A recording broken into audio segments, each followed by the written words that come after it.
सतरी सेनानी चाहिए समर सलुम्बर धीस चुड़ामन मेलिसियान ईंधन मेलियोसिस। सतरी सेनानी चाहिए। किससे पूछ के पोस्टर फाड़ रही थी? तेरे चक्कर में कांड हुआ है ना। पहले तो उसने कहीं से राज सिंह जी के व्हाट्सएप नंबर का बाड़े, राज सिंह ने पहले डीपी चेक की। राज सिंह ने कहा आगे वाला नंबर तेरा, इस बार डीपी देख ली है।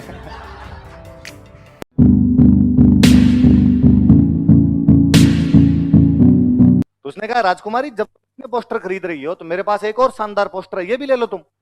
राजकुमारी ने कहा दिखाओ किसका है, और उसने एक बड़ा सा पोस्टर दिखाया। उसने ये कौन है? इनको नहीं जानती तुम? आलमगीर जहांपना औरंगजेब बादशाह मुगलिया सल्तनत दिल्ली के बादशाह औरंगजेब की फोटो है। उसने कहा अच्छा औरंगजेब ये है क्या, दे दे ये भी दे दे। उसने फोटो लिया, फोटो लेके सारे फोटो के उसको रुपए दिए, बुढ़िया को जितने फोटो थे वो बुढ़ी महिला को उसको रुपए दिए। फिर अपनी सहेलियां जो पास में बैठी हुई थी उन सहेलियों को उसने कहा कि ये फोटो है, इस फोटो पे सब जूतियां मारो। सब सहेलियों ने उस पर जूतियां मारी तो फोटो फट गया। फोटो फट गया तो उसने उस बूढ़ी महिला को दे दिया, और बूढ़ी महिला को उसके टुकड़े दे के कहा कि औरंगजेब को जाके दे देना, कहना चारुमती ने फाड़ा है। बुढ़िया दिल्ली गई, दिल्ली जाके उसने औरंगजेब को कहा कि साहब ये आपका फोटो है, चिंदी चिंदी कर दी इसकी।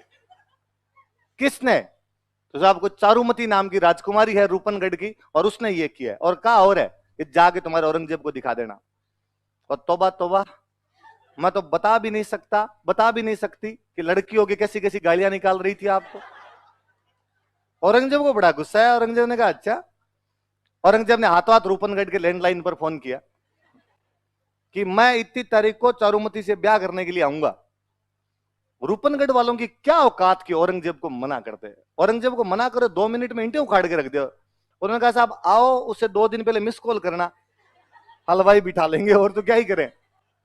ये बात चारुमती को पता चली कि मेरी शादी किससे करने जा रहे हैं, औरंगजेब। उसने अपने भैया को, पापा को मना किया कि ना मैं औरंगजेब से शादी नहीं करूंगी। और तुम किससे पूछ के मेरी शादी औरंगजेब से कर रहे हो? भैया ने कहा तू किससे पूछ के पोस्टर फाड़ रही थी?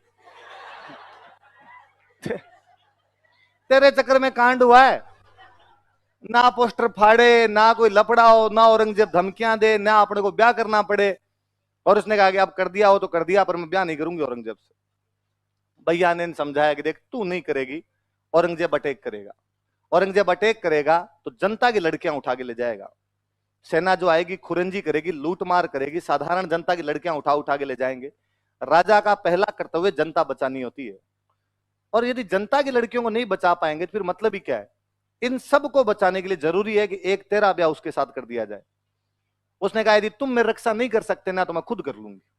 तो भैया को गुस्सा है, भैया ने कहा कर ले, तो जो करे तेरे मन में वो आए। पोस्टर भी तू अपने हिसाब से फाड़ रही थी, रक्षा भी अपने हिसाब से कर ले।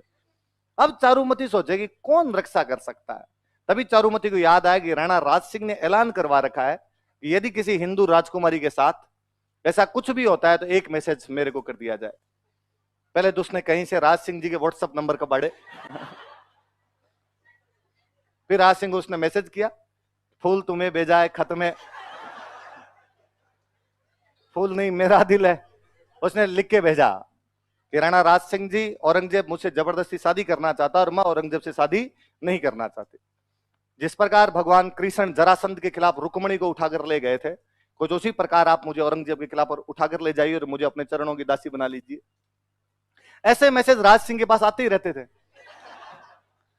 राज सिंह ने पहले डीपी चेक की,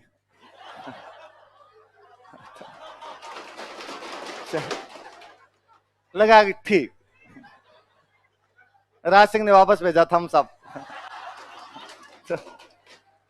राज सिंह ने कहा कि शादी वाला कार्ड भेज दो, चाक बहात लगन किस तारीख को है, औरंगजेब की बारात आएगी उससे पहले पहले अपने आ जाएंगे। अब राज सिंह ने औरंगजेब के पास मैसेज किया कि भाई औरंगजेब इधर अपने जाएंगे देख। उससे थोड़े दिन पहले मैंने एक जगह बताई, जीलवाड़ा। उस जीलवाड़ा के पास में एक जगह पड़ती है रूपनगर। कौन सी जगह है? वहां की राजकुमारी थी चंचल कुमारी। उस चंचल कुमारी से भी औरंगजेब ब्याह करना चाहता था। राज सिंह पहले जाके करके आ गया, तो औरंगजेब बिफर गया। औरंगजेब ने कहा ये क्या तरीका हुआ, वहां भी तू यहां भी भाई भाई कोई मिल बांट के करते हैं। राज सिंह ने कहा आगे वाला नंबर तेरा, इस बार डीपी देख ली है। अब कंट्रोल नहीं है, देख तुम, यहां ब्याह मैं करूंगा, बाकी का देख लेंगे आगे, आगे 2 मौके तेरे को दे दिए जाएंगे। औरंगजेब ने कहा तो ठीक है, इस बार अपने तो भाई खुद के ईगो की बात है, और उसने यार मेरी फोटो फाड़ के फेंक दी थी, और इस बार अपने दोनों करेंगे लड़ाई, और जो लड़ाई में जीतेगा उससे ब्याह हो जाएगा।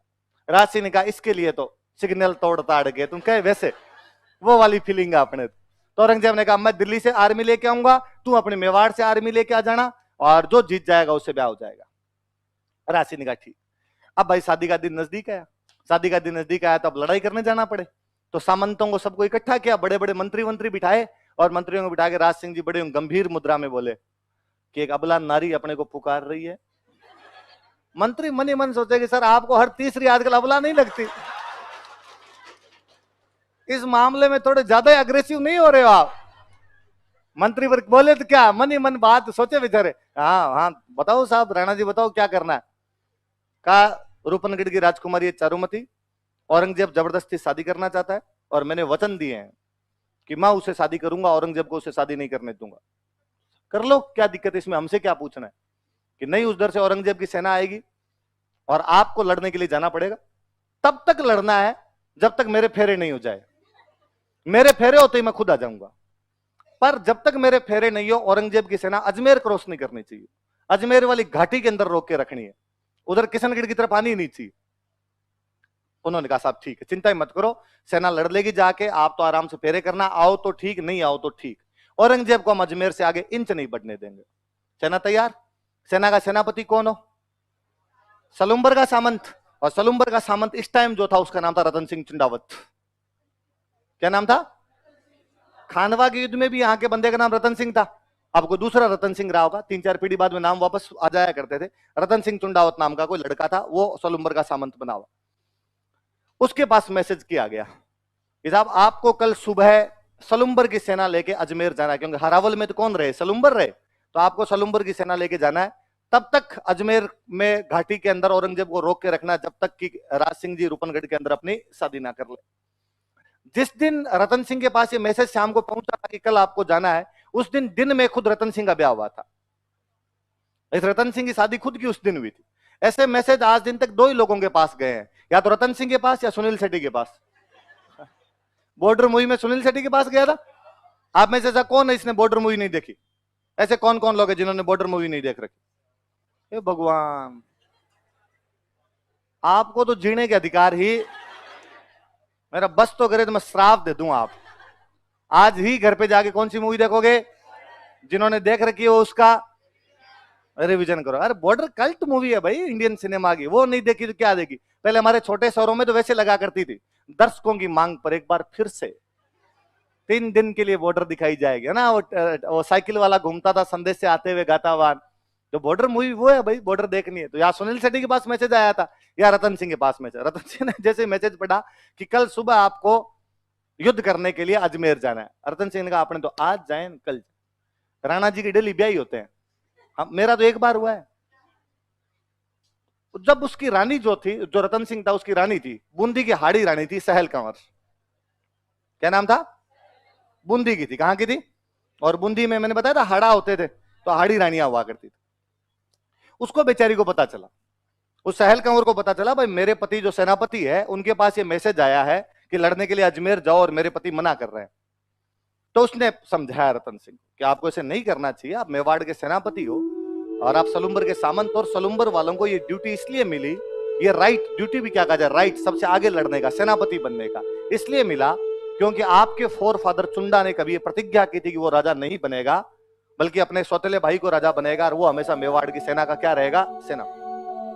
पीढ़ियों से ये परंपरा को आपके बढ़ के निभाते आए हैं, आप इस प्रकार मना नहीं कर सकते, आपको लड़ने के लिए जाना चाहिए। राणा जी ने जब संदेश भेजा है, आप राणा जी के संदेश को मना कैसे कर सकते हो? उसने कहा तू नहीं समझती, राणा जी के डेली ब्याह आते हैं, राणा जी अपने ब्याह के चक्कर में लोगों की सुहागरात कैसे खराब कर सकते हैं? राणा जी को भी तो कुछ सोचना चाहिए, मेरा आज ब्याह हुआ है। पर उस बेचारे ने खूब समझाया उनको और उसको कहा कि भाई यदि तुम नहीं जाओगे तो तुमसे सेनापति का अधिकार छीन लिया जाएगा, तुम्हारी जो आने वाली पीढ़ियां होगी वो इस बात पर थू थू करेगी कि हमारा एक दादा परदादा इतना निबड़ा निकल गया था कि युद्ध लड़ने के लिए नहीं गया लुगाई के चक्कर में, इस चक्कर में हमसे जो सेनापति का अधिकार था वो छीन लिया। उसने मोटिवेट किया तो रतन सिंह ने कहा भाई ठीक, मैं चला जाऊं। दूसरे दिन सुबह सुबह घोड़े वोड़े तैयार किए, सेना वेना तैयार की, घोड़े लेके रतन सिंह जी जा रहे। बैकग्राउंड में वापस म्यूजिक चले, जाते हुए लम्हों जरा ठहरो। जैसे ही उस हाड़ी रानी वाले महल के पास आए तो रतन सिंह जी का घोड़ा अपने आप ही रुक गया।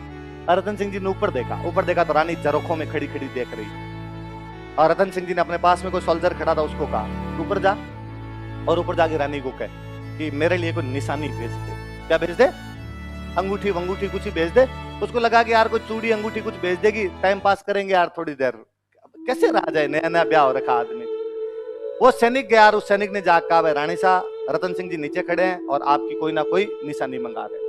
हम पढ़ते हैं कि जिस प्रकार हनुमान जी जब माँ सीता से मिलने के लिए गए थे तो माँ सीता ने भगवान राम के लिए कंगन भेज दिए थे। क्या भेजे थे? तो सिपाही को लगा गया ये भी कोई भाई छोटी मोटी निशानी दे देंगे अपने। वो राजकुमारी सोचती है, वो रानी सहल कंवर सोचती है कि जो आदमी युद्ध में जाने से आनाकानी कर रहा है, इस बात की क्या गारंटी है कि वहां पे लड़ लेगा। और यदि वहां पे ना लड़ पाया और वापस आ गया तो आने वाली पीढ़ियां इस बात के लिए मुझे धिक्कारेगी और कहेगी कि एक युवती की सुंदरता की वजह से उसका पति युद्ध नहीं लड़ पाया था। उसे और याद आता है कि मैं उन बूंदी के हाड़ाओं की वो राजकुमारी हूं जिसकी बुआ ने कभी इस वजह से किले के दरवाजे बंद कर दिए थे कि मेरे फूफा एक युद्ध में हार कर वापस आ गए थे। इसकी रियल बुआ थी जोधपुर में जसवंत सिंह की रानी थी। और राजा जसवंत सिंह जब युद्ध हार कर वापस आया था तो उसने कहा था ऐसे बेलखना पति हो इससे तो अच्छा नहीं हो, और मैं इसको पति मानती नहीं। कहा एक तरफ मेरी बुआ जो हार के आने पे बंद कर दे दरवाजे, पति को मानने से मना कर दे, एक तरफ मैं जिसका पति युद्ध करने से ही मना कर रहा है। मुझे लगा इस जीवन का क्या मतलब। यदि सुंदरता की वजह से, मेरे इस जीवन की वजह से मेरा पति युद्ध नहीं कर पा रहा तो मर जाना बेहतर होगा ना ज्यादा। वो लड़की अपना सिर काट के दे देती है। क्या काट के देती है? हम आज दिन तक गाते हैं, चुंडावत मांगी सेनानी सिर काट दे दियो सतरानी। इस चुंडावत ने उस दिन निशानी मांगी थी और सतरानी ने क्या काट कर दे दिया था अपना। और कोई एक कवि का अच्छा दुआ के सतरी सेनानी चाहिए समर सलुम्बर धीस, चुड़ामण मेली सियान ईंधन मेल्योसीस। सतरी सेनानी चाहिए, उस सती से निशानी चाहिए थी। समर सलुम्बर धीस, समर मतलब युद्ध, युद्ध में जाते हुए सलुम्बर के सामंत ने अपनी पत्नी से निशानी मांगी थी। चुड़ामन मेलिसिया, चुड़ामन मतलब चूड़ियां कंगन, माँ सीता ने तो कंगन भेजे थे जब निशानी मांगी थी। ईंधन मेल्योसीस, इसने तो सिर काट के दे दिया था। वो राजकुमारी कौन थी जो अपने पति की निशानी मांगने पे सिर काट के देती है? कौन थी? सहल कंवर थी। अब जब वो सिर नीचे ले जाके वो सिपाही जैसे गया, रतन सिंह ने देखा तब तो रतन सिंह की बुद्धि आ गई कि यार गलती कर दिया। पर कहते हैं वो उसकी मुंडी मुंडी इतना इतना सिर कटा हुआ था। रतन सिंह उसके जो राजकुमारी के बाल थे उन बालों को अपने यहाँ पे बांध लेता है। उस अजमेर वाली घाटी में क्या भयंकर लड़ता है वो। औरंगजेब की सेना को कदम आगे नहीं बढ़ाने दिया था। केवल सलुम्बर वालों ने उसने दिल्ली की सेना को पीट पीट के भगा दिया था यहाँ से। राज सिंह आराम से शादी वादी करके राजसमंद लौटे थे। एक दिन कभी राज सिंह चारुमती के साथ में राजसमंद की पाल पर बैठे हुए और अपने शादी से पहले की कहानी सुनाते हैं चारुमती को कि चारुमती हमारी जब शादी हुई थी तो उससे पहले पहले क्या क्या बातें हुई थी, किस प्रकार रतन सिंह और सहल कंवर को अपने जीवन का बलिदान देना पड़ा था।